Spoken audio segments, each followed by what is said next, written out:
I often say when I have to do a disclosure slide that my disclosure is that I went to college in the 60s. And people do laugh at that, but it is actually a very important criterion because I know what cannabis is and I know what cannabis isn't. And although we think that cannabis just arose in the 60s, that's not true. Evidence from a tomb that was found in northern China just south of Mongolia suggests that people knew about cannabis for thousands of years. This tomb contained the remains of what's felt to be a Caucasian shaman, and on either side of the shaman's head was a clay pot or a basket in which were the flowers of the female plant of Cannabis sativa, suggesting that 2,700 years ago, this gentleman knew about the potential potency of those flowers for either divinational purposes or probably medicinal purposes. It's felt that cannabis traveled the Silk Route to the Indian subcontinent and then further west into the Arab world where it was widely used as a medicine. It was first introduced into Western medicine, presumably by W.B. O'Shaughnessy, who was a British East Indies surgeon working in India who saw all the potential benefits of cannabis, and he brought it back to the United Kingdom. Later, it was said to become Queen Victoria's favorite treatment for her menstrual cramps. Although people now say that that's no longer true, I don't know how we're ever going to prove it at this point in time. But it did have certainly a lot of potential properties as a painkiller, relaxing, anti-inflammatory, anti-spasmodic, and against seizures at that time. And at the beginning of the last century, all of the precursors to what we now recognize as big pharma had cannabis products available for physicians to prescribe to their patients. In addition to the development of more targeted therapies that could tackle each of the specific indications that cannabis was felt to be useful for, the real death knell to the use of cannabis as medicine came in 1937 when Harry Anslinger, pictured here, introduced the so-called Marijuana Tax Act. Harry was a prohibitionist, and he became the first head of the Federal Narcotics Bureau when Prohibition ended. He was also felt to be a racist, and he felt that widespread use of cannabis by African American jazz musicians and Mexican migrant laborers was going to lead to increased crime and mental illness in the United States. So he did an end run around organized medicine by using the Mexican name for the herb, marijuana, instead of cannabis, as most physicians knew it. And he introduced this act which imposed a levy of $1 an ounce for medicinal use and $100 an ounce for recreational use, which in 1937 was a significant penalty. Interestingly, the American Medical Association was virtually alone in opposing the act because they felt that there was no evidence that cannabis was harmful and that this act would impede future clinical research, and that certainly was the case. Ultimately, in 1942, cannabis was removed from the U.S. pharmacopoeia, that is our national formulary. So I often say that cannabis has been a medicine for a lot longer than it hasn't been. It's been a medicine for 3,000 years, and it hasn't been in our country for the last 76 years, which is a problem because most physicians currently trained know nothing about cannabis as medicine. 1942 was an interesting year as well because that's the year that the LaGuardia Commission came out with their report. Fiorello LaGuardia, at that time the mayor of New York before he became an airport, had commissioned a group of experts to address the question of whether or not widespread use of cannabis was going to lead to increased crime and mental illness in the United States. And they concluded that it was not, and that it was a useful medicine and it should be available to patients. Every 10 to 17 years, if you will, since 1942, some other august medical body has re-reviewed all of the information on cannabis as medicine and generally always comes up with that very same conclusion, which is largely ignored. I was very fortunate to be a member of the National Academies of Sciences, Engineering, and Medicine 16-person committee that reviewed over 10,000 medical abstracts from June to December of 2016 to produce this latest volume, The Health Effects of Cannabis and Cannabinoids, that was released in January of 2017. In 1970, the Controlled Substances Act placed cannabis in so-called Schedule I. Schedule I substances have a high potential for abuse and no accepted medical use, which is certainly contrary to the findings of all of the reports that are published by these august medical committees. Schedule I, however, is determined by the Department of Justice and the Drug Enforcement Administration without input from medical community. So these are the other substances that keep company with cannabis in Schedule I. Well, when I first became interested in studying cannabis, my oncology colleagues particularly were a little bit surprised. Gee, Donald, in these days of genomic therapies and nanotechnology, why are you interested in studying a plant? Well, as Margaret mentioned, I have become interested in botanicals as medicine, and particularly in traditional Chinese medicine. I like the use of whole plants as opposed to extracting the single most active component of the plant and having it separate from the rest of the surrounding stroma that provides, if you will, the yin and the yang to balance the negative effects and perhaps augment some of the beneficial effects of such a main chemical. The main psychoactive component of cannabis, of course, is delta-9 tetrahydrocannabinol, or THC. But there are at least 100, perhaps even up to 150 similar compounds present in the plant that may also have medicinal benefit.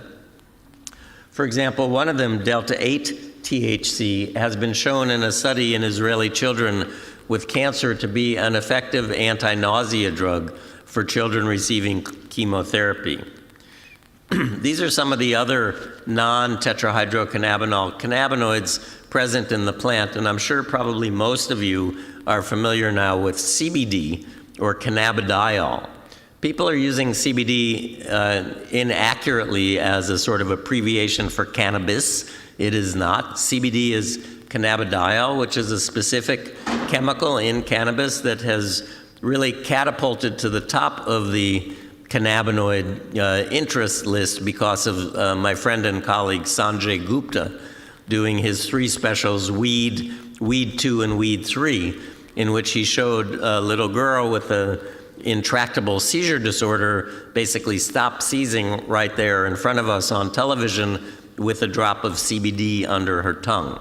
So because CBD is not psychoactive, whereas THC is, people have now sort of jumped on this CBD bandwagon a little prematurely because we actually don't know anything about what it does and what it doesn't do. Again, it's felt that these other components in cannabis are there probably to balance it out, the THC, and what people describe as a so-called entourage effect, that it's not just delta-9 THC, but it's all of these other cannabinoids, and in addition to the cannabinoids, other chemical classes, the so-called terpenoids and flavonoids, which are significant biologically active components of plants, which in and of themselves may have medicinal benefit. Raphael Mechoulam, who's, if you will, the founder of cannabinoid chemistry in Israel, himself 88 years old, says that anybody undergoing an acute stroke should be offered cannabis because of the potent terpenoids and flavonoids in the plant. He thinks reduce the area of damage to the brain. And this has also become a now favored argument of National Football League players who believe that they should have access to cannabis more so than Gatorade to help protect them against traumatic brain injury. My allergies have been very bad since this rain and sunshine. So although for the past 30 or 40 years, we haven't learned a lot about cannabis in people as a medicine because it's been prohibited. We have learned a lot about how cannabis works in our body. And we know that we have two different receptors, the so-called CB1 receptor and the CB2 receptor. And the CB1 receptor is actually the single most densely populated receptor in the human brain. And we don't learn about that in medical school. And that shows you the degree of cannabis prohibition. In orange and yellow are the areas of the highest concentration of the CB1 receptor in the brain. The CB2 receptor was initially not identified in the brain, but was identified in the cells of our immune system, suggesting that it may have something to do with sort of regulation of immunity. So why do we and all animal species down through sponges have cannabinoid receptors? You've never seen a monkey or a dog smoking a joint. So why do we, all animal species, have these receptors? Well, again, similar to our own endogenous opiates, our endorphins, we make our own cannabinoids, and they're called endocannabinoids. And the first was identified by, again, Raphael Mechoulam in Israel back in 1964, and he named it anandamide after the Sanskrit word for bliss. Subsequently, at least another endocannabinoid has been identified, and that's this one called 2-AG. And what happens is that when these endocannabinoids bind with the cannabinoid receptor, they lead to changes inside the cell that lead to changes in all sorts of cellular function that control many of our body processes. So what about CBD? CBD, interestingly, unlike THC, does not fit into this lock and key cannabinoid receptor. CBD does not bind to the receptor. So what is it doing? If anything, it's felt that CBD may modify the breakdown of THC in the plant by the body. And with that knowledge, we have been able to determine that there are some beneficial effects of CBD. Although only 5 clinical trials have been published in the literature to date. However, in the test tube and in animal studies, we believe that CBD may have anti-inflammatory, analgesic against pain, anti-nausea and vomiting, antipsychotic, and decrease anxiety, as well as having anti-seizure activity. And again, here is Charlotte, the patient, thank you, Margaret, the patient that Sanjay Gupta showed us on the TV show, having her seizure, and then after a drop of CBD oil, being quite normal and regular. And I think that a pharmaceutical derivative of this CBD product is making its way to the market for treatment of children with these difficult seizure disorders. So these endocannabinoids that we make in our body complex with the CB1 receptor, and as I said, lead to changes in the cell that control appetite, immune function, pain, intraocular pressure in the eyeball, the way we think, vomiting, etc. And when these chemicals combine with the CB2 receptor, they lead to changes in immune function, cellular division, inflammation, and again, pain. And we know that these cannabinoids can complex with another receptor in the body, the so-called vanilloid receptor, where it's also felt that they're impacting on pain. And it's predicted that there is yet unidentified cannabinoid receptors, and you can see again, people postulate pain.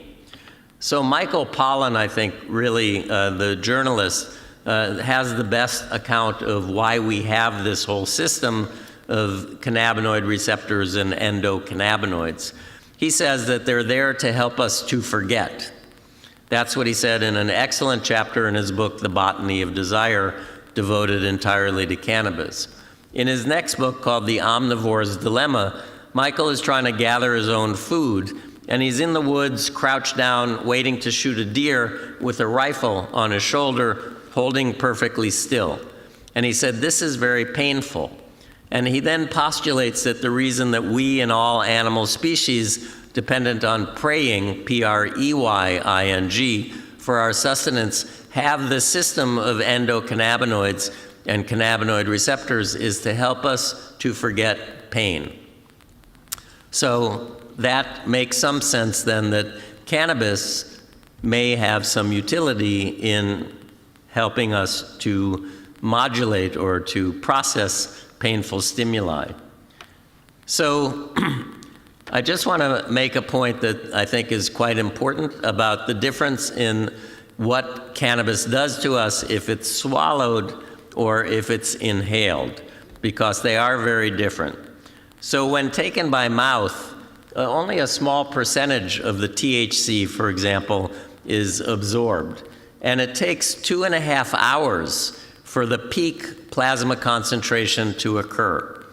And the half-life, the time it takes for half of it to be eliminated from our body, is long, 20 to 30 hours.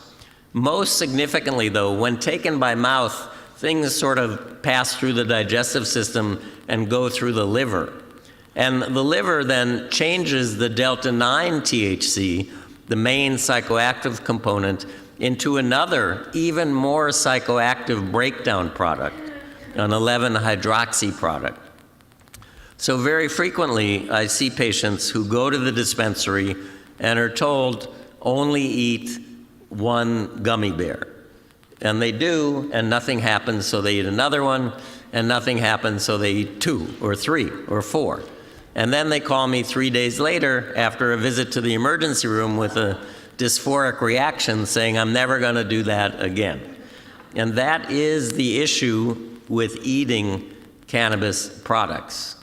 Now, when you inhale cannabis, you get a much higher peak concentration in 2.5 minutes instead of 2.5 hours, and then it declines very rapidly over the next 30 minutes.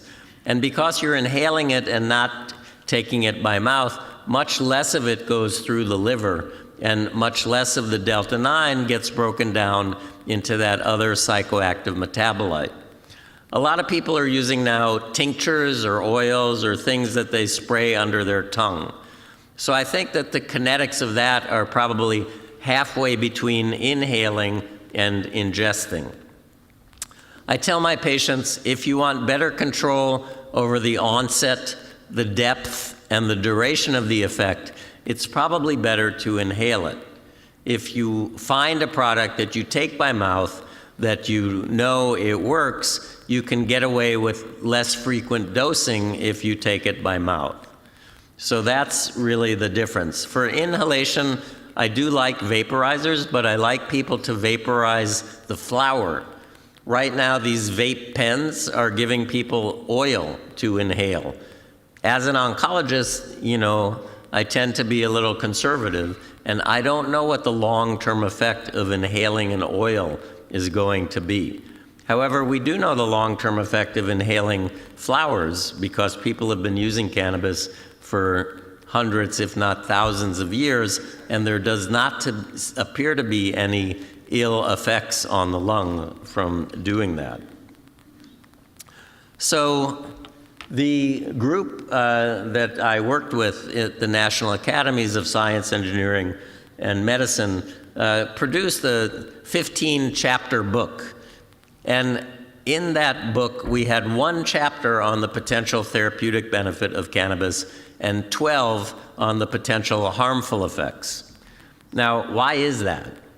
So the only legal source of cannabis in this country to do research on is NIDA, the National Institute on Drug Abuse. And NIDA has a congressional mandate that they can only study substances of abuse as substances of abuse.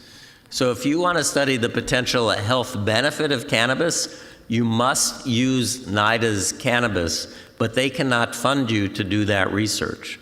So you have to get funding somewhere else. On the other hand, they spend hundreds of millions of dollars a year funding research looking at the potential harmful effects of cannabis. Now, when you're doing research to look at the potential therapeutic benefits, the gold standard of such research is a randomized, double-blind, placebo-controlled trial where this half of the room gets cannabis and that half of the room gets placebo, and we look to see what the outcome differences are. You can't do that in these studies looking to see if you have an increased risk of lung damage, heart attack, strokes, or cancer, because we can't randomize this half of the room to smoke cannabis every day for the next 20 years and this half to not, because that's not ethical or practical. So much of the literature on the harmful effects of cannabis comes from not from randomized double-blind placebo-controlled trials, but from observational and epidemiologic studies. So there is a little bit of a difference there. So our conclusions were actually also broken down into oral cannabinoids versus cannabis. So what is an oral cannabinoid? In 1986, the government allowed two drugs that were delta-9 THC. One was extracted and put in sesame oil in capsules, and the other was synthetic. Those two drugs were approved for the treatment of chemotherapy-induced nausea and vomiting in patients with cancer. The indication was expanded in 1992 to include patients with HIV wasting syndrome. Interestingly, in the randomized placebo-controlled trial of dronabinol in the wasting syndrome, patients getting the real drug did not gain weight, but they had increased appetite. So why would the FDA approve a drug that increases appetite but not weight? Up until 1992, the United States government was providing a handful, less than 10 patients, with 300 cannabis cigarettes a month. These patients had so-called orphan diseases, and it was felt that even though the government said cannabis has no accepted medical use, that these patients were benefiting from the use of these cannabis cigarettes. So the concern was that AIDS wasting patients, who numbered in the thousands, if not tens of thousands, but still could qualify as an orphan drug group because there were less than 180,000 of them, would be knocking on the government's door asking for monthly canisters of 300 cannabis cigarettes.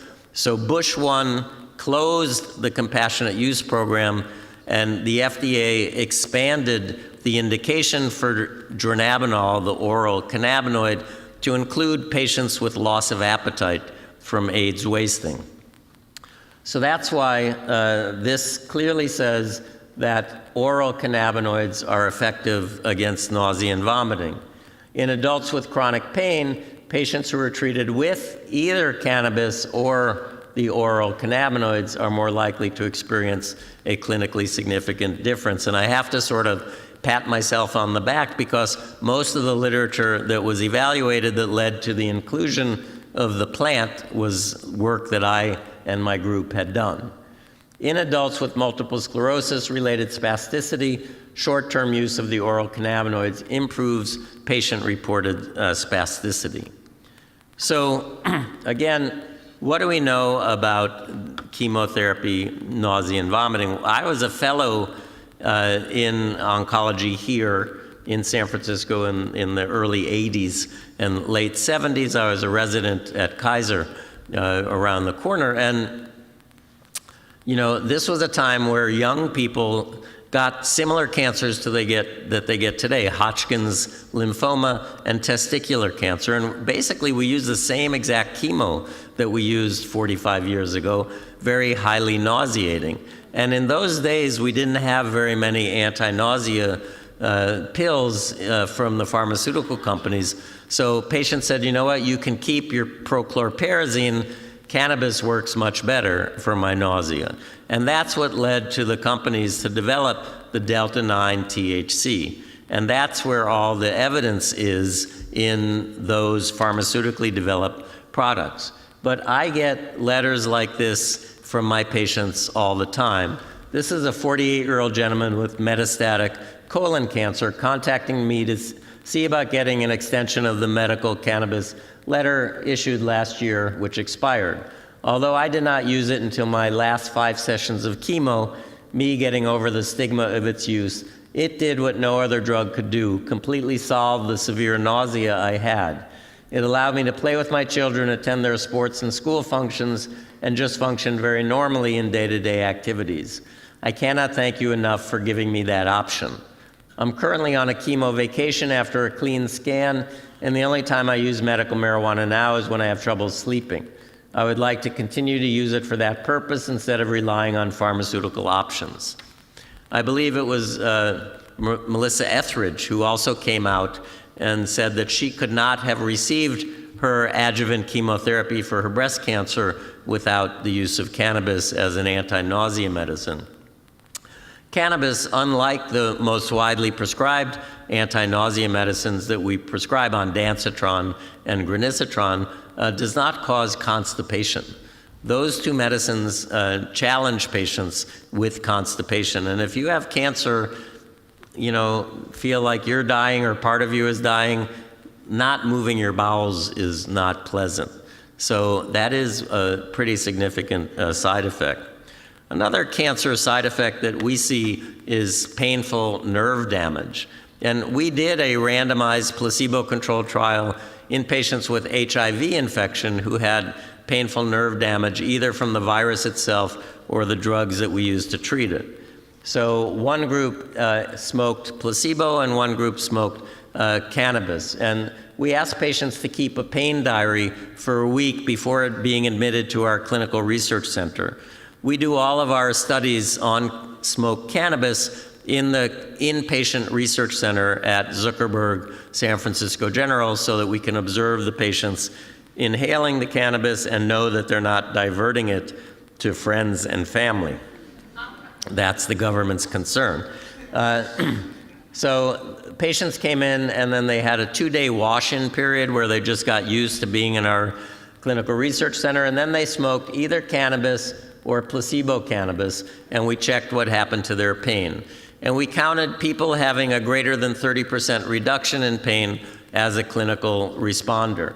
And 54% of the cannabis group compared to 24% of the placebo group had a response, and that was statistically significant. We asked the patients when they left the hospital not to use cannabis, and you can see that the cannabis group's pain returned back to baseline. So Todd McArea, who was a cannabis physician in Oakland, who's now deceased, collected these old bottles of cannabis therapies, and after we published our paper, he thanked me for proving what we've known now for 100 years, that cannabis is useful in nerve damage. Patients getting chemotherapy also have significant nerve damage. At this point in time, a study looking at cannabis, however, has not yet been conducted. So cannabinoids, the active ingredients in cannabis, and opioids have many related functions and outcomes. And in mice, in rodents, if you combine cannabinoids and opioids, you get synergistic relief of pain such that 1 + 1 = 5 and not just 2.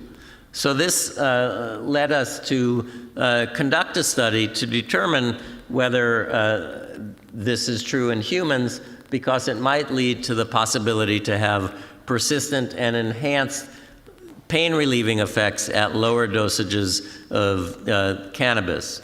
So what we did, we took patients on sustained-release morphine or sustained-release oxycodone, and we put them in our clinical research center for 5 days. On the first day, we drew 12 hours worth of blood samples to get the curve of a single dose of the morphine or oxycodone, and then we let the patients vaporize cannabis 3 times a day, and then on the morning of the 5th day, we redrew the curves.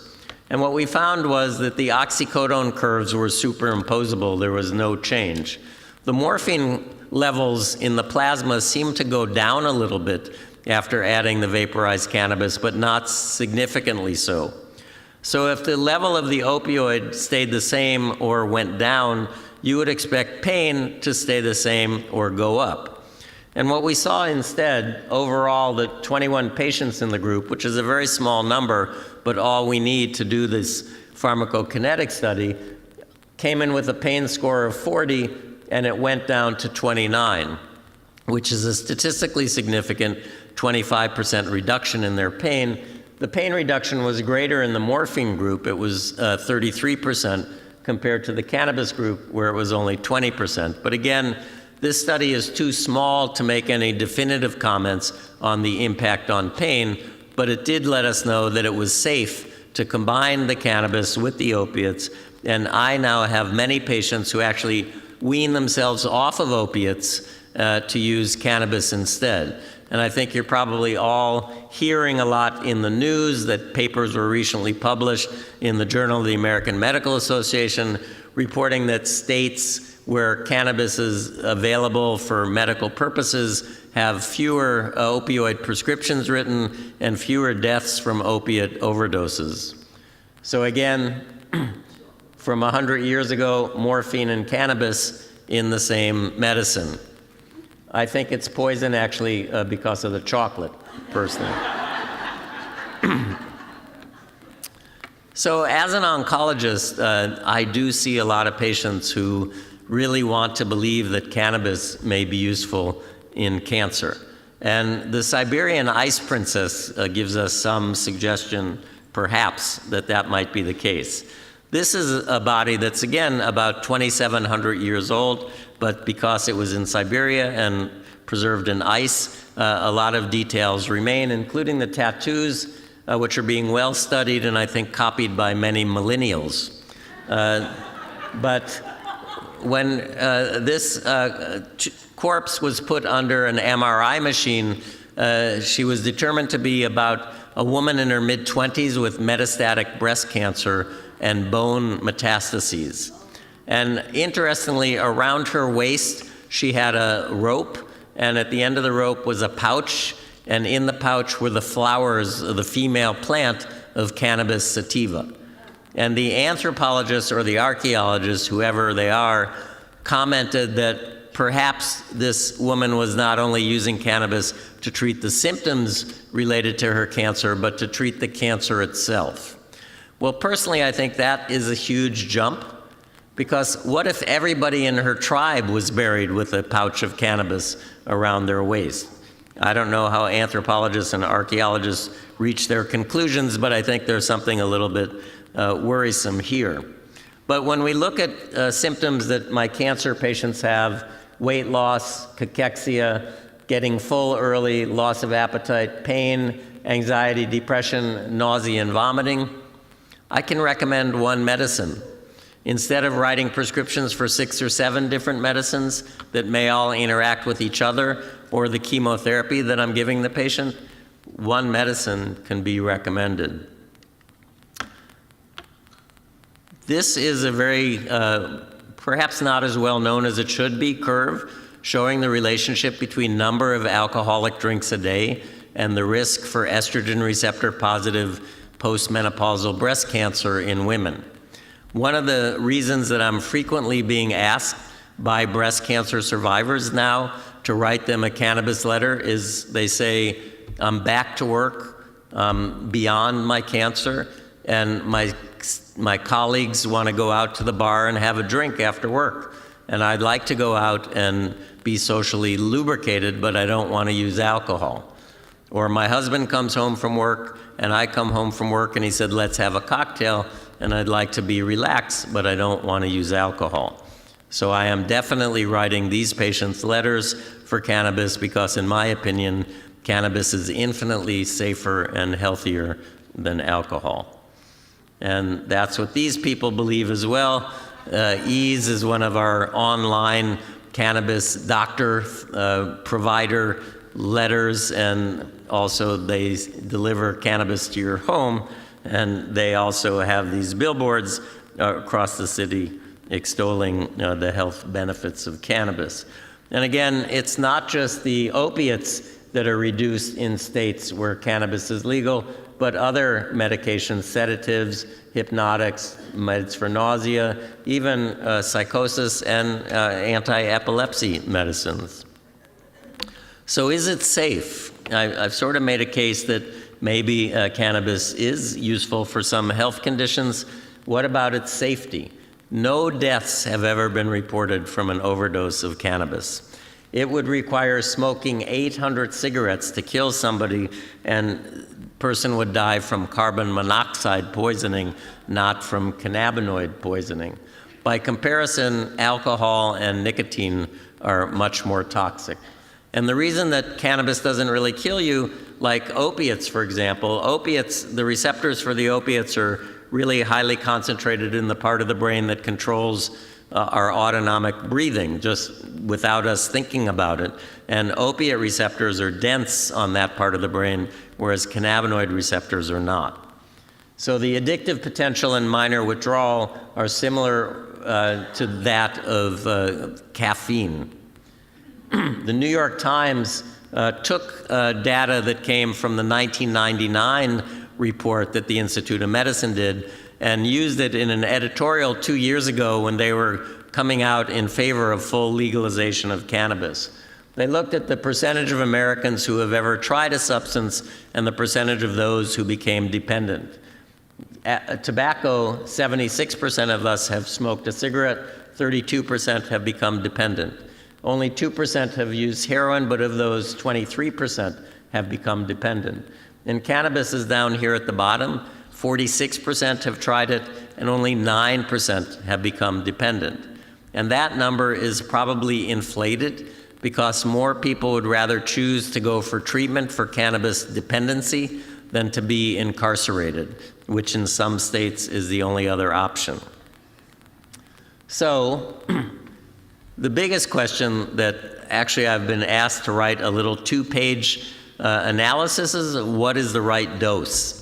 And I have been asked to do this 6 months ago, and it's now made it to the top of my list, and it's causing a lot of stress because there's no answer to this question.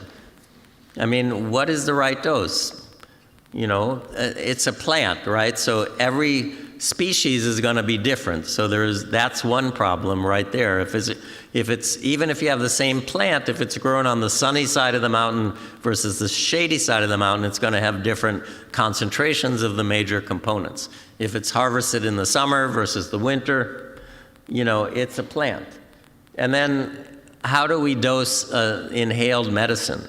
When we do our studies at San Francisco General, we ask patients to follow the so-called Fulton puff procedure, where they inhale for 5 seconds, hold it for 10, and then repeat at the top of the minute again, so that we sort of are standardizing the inhalation process. But I think the most important thing that distinguishes how different people respond is, number one, set and setting, and prior experience. But in addition, like so many other drugs that we use, we know that our genetics are going to make a difference. And specifically, all of us are going to have different cannabinoid receptors. So you might smoke marijuana and nothing ever happens, and you might get paranoid, and you might always get euphoric. And that could very well be your cannabinoid receptors are different. So basically, we say that since this is a pretty safe medicine, a patient-determined self-dosing model is recommended. So the new mantra is start low and go slow. So when you get your first product, just take a little bit and see what happens. And then if nothing happens, take a little bit more. But if you're satisfied and if you get relief of whatever it is that you're trying to relieve with cannabis, then you have probably found the right dose. And when I go to these meetings of people that are working with animals and cannabis, they often describe cannabis-induced euphoria as if it's as a side effect of the treatment in the animals. Well, it may be a side effect, but I don't really consider it to be an adverse experience.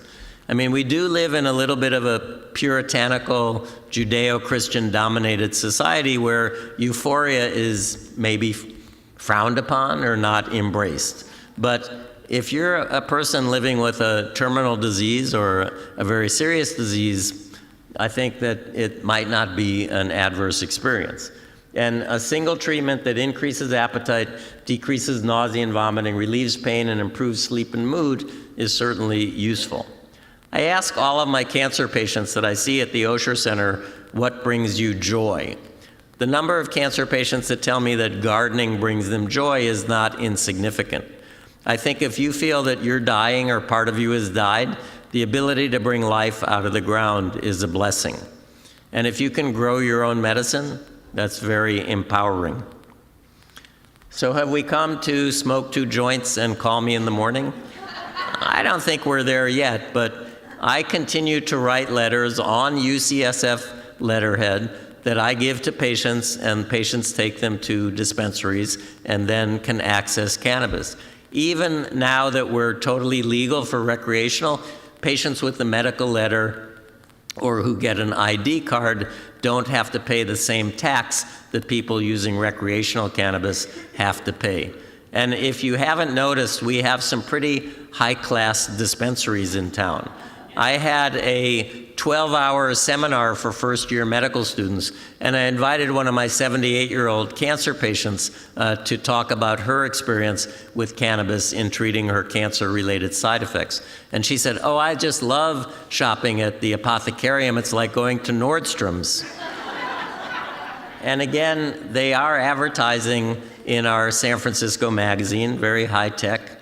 This is not the Apothecarium. This is another dispensary showing their wares. And these are some of their buds. And they label them whether or not they're grown indoors or outdoors. Sun-grown means it's grown outdoors. And on this dispensary menu, they also tell you Green Dragon, this is indoor, and that's Green Dragon outdoor. Well, why do they have an indoor and an outdoor variety? So my husband, Clint Werner, wrote the book Marijuana Gateway to Health, How Cannabis Protects Us from Cancer and Alzheimer's. And he is a bit of a cannabis aficionado. In fact, he judges for the High Times Cannabis Cup. And he told me, "Honey, where would you prefer to get your suntan? On the beach in Maui or in a tanning salon downtown?" And he said that's the difference between indoor and outdoor. Outdoor grown is much more mellow than indoor under fluorescent lights with artificial wind. He says it's too jangly. So that's the difference between indoor and outdoor. What about sativa and indica? So this dispensary is listing all their sativa blends, then their sativa indica hybrids, their indica sativa hybrids, and their pure indica. Most cannabis chemovars or strains are a blend of sativa and indica. People often say that sativa is mental and uplifting, whereas indica is physical and a down. So if you have a patient who has difficulty sleeping, probably indica is better than sativa. Actually, the first time Clint judged Cannabis Cup, he did indica sativa hybrids. The second time, he did sativa. And we were having book club meeting. My book club was meeting at our house that week. And every day I'd come home and he'd be down cleaning the floorboards or vacuuming the ceiling. I said, sativa, yeah. So the first person to come to book club was my yoga buddy who walked in and said, "Oh my God, have you been robbed? Your house is so organized and neat." So I think if you're having trouble sleeping, indica's good. If you need to be uplifted, sativa. And then it tells you the percent of THC and CBD. So this is very high THC, low CBD. So psychoactive. This is 10% CBD and 6% THC, so less psychoactive. And then they give you a little wine spectator one-liner, a bright and cerebral sativa with euphoric overtones. So we are coming to a tipping point with now 29 states and the District of Columbia allowing cannabis for medicinal use, and a number of states also for recreational. And unfortunately, we're not allowed to see advertisements on buses anymore since January 1st because they feel with total recreational availability that this would inspire adolescents to want to use cannabis. So no more advertising on buses. But those of us remember Life magazine, marijuana, at least 12 million Americans have now tried it. Are penalties too severe? Should it be legalized? Look at the date, October 31st, 1969. So we've been having this conversation for a few weeks, and when my colleagues say to me, gee, Donald, why in these days of nanotechnology and genomic therapies are you continuing to insist on studying a plant? I say it's to get us back to the roots of medicine. And with that, I'll stop, and thank you for your attention.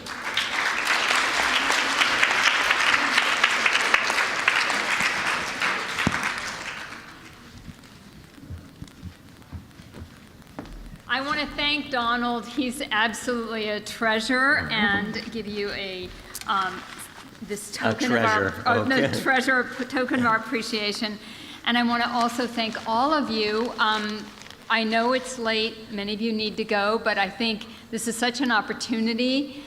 We also have our former speaker here as well. So if there are any questions for Donald, this would be maybe a good time. If any questions, we have microphones. Maybe we'll spend a few minutes on this, and then maybe if Donald and the former speaker can stay just a little bit, there can be time individually. But let's take a few for Donald. Okay. Thank you. Yes, my question. Sorry. My question is whether the cannabinoids. I'm sorry, my hearing aid microphone broke, so I had to turn my hearing aids in because they're still under warranty, and this is the time where I most need my hearing aids because I can't hear anybody's questions from the audience. So. Okay, my question is whether oral cannabinoids are safe for the kidneys as opposed to the anti-inflammatories that are hard on the kidneys.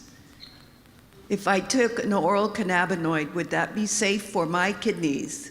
I'm not doing personal consultations here. I know nothing about your kidneys. Oh, okay. Well, I wondered what they were in terms of personal consultations generally. from the stage, yeah. Okay. Sorry about that. I wanted to know what you thought about topical uses of THC. Yeah, that's a really good question. I'm not sure how it could possibly work, but again, Clint, because he wrote the book, gets a lot of products given to him that I can't take, and he has a lot of topical sprays that we live in two worlds. He lives in the cannabis and the canine world. So we're in the dog show business, and we know a lot of handlers who are often women of a certain age who have joints that are that age as well, and they all love using topical spray cannabinoids. I say I don't know how it could work because cannabinoids are fat soluble, and I don't know how they get dissolved through the skin. I use the lotion.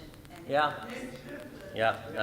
A number of pharmaceutical companies are trying to develop patches and other things which are already widely available in dispensaries here. So we'll see what happens. They're just going to become more expensive. Now I don't even see who has the micro. Oh, there you are. When you were talking about the proper dosage, were you referring at all to CBD or to inhaling? When you were talking about dosage, when you were talking about dosage, were you referring to CBD at all or only inhalation? So you can inhale CBD. No, I mean, how much oil does one? I don't know how much oil. There. Okay, thank you. I think you said start low and go slow. Maybe if others have questions for Donald, there's one more, and then Dr. Crosswell is still, we have two, and then Dr. Crosswell's here, so maybe we'll take these two, and then we'll have just quieter questions later. Yes? Although you cannot personally advise how people that have cancer or other illnesses and are elderly or getting elderly, do they really want to wander into stores and be confronted with, in other words, the question is... I'll translate. Okay, go ahead. What's your question? Can you help on the question? The question is, what is there for patients that would help with the dose, the content, the ingredients, or is it a do-it-yourself proposition? She's asking, Donald, if with seniors who maybe have really major health challenges, it's kind of overwhelming to go into the stores. And can there be, and I heard you actually saying, start slow. You were giving some advice, but should they talk Right. to a clinician to get Well, advice about what to clinicians get? don't know anything because clinicians rely on published data, and with regards to the therapeutic effects of cannabis, there is no published data, and they don't know the dose because we don't know what the dispensaries have. So I always tell my patients, go to the dispensary, tell them who you are, what you have, and what you're trying to do. Those people are on the front lines working with people who have similar problems, and they may be able to best help. We don't know what kind of training they have or what they're using other than their own personal experience, but that's the best we can do today. I'm a consultant to a Maui dispensary, and when I went and visited it, I was very impressed that they have 3 women who are PES, patient education specialists. And after you walk into the dispensary, before you go to the counter, you can meet with one of these 3 patient education specialists, and they will tell you what they would recommend. Again, based on what data, I don't know. Medicine, as you know, is very evidence-based. We don't have the evidence on which to base these claims at this point in time. So we're all just sort of flying by the seat of our pants. That doesn't deny that cannabis is a very useful medicine. We just don't know how to use it yet. Okay, last question. Last question. Last question. Hold it close to your mouth. Yeah, I have glaucoma and nerve pain. I was wondering, how will I start seeing a medical marijuana doctor? Where should I go? I like to starting point. Is there someone that she could see who has a medical doctor with glaucoma? Or about glaucoma? Oh, about glaucoma? Is that what you said? Yes. And nerve pain. Yeah, so there are some physicians that advertise as being cannabis specialists if you go online, and some of them are quite good and know how to advise people. You could also start asking your own provider if they know anything about it, and that might stimulate them to learn something. But there are some people who are so-called cannabis physicians there's a society of cannabis clinicians. You might start at that website and see if there are any names there that are close to where you are that you might be able to contact. Good, thank you.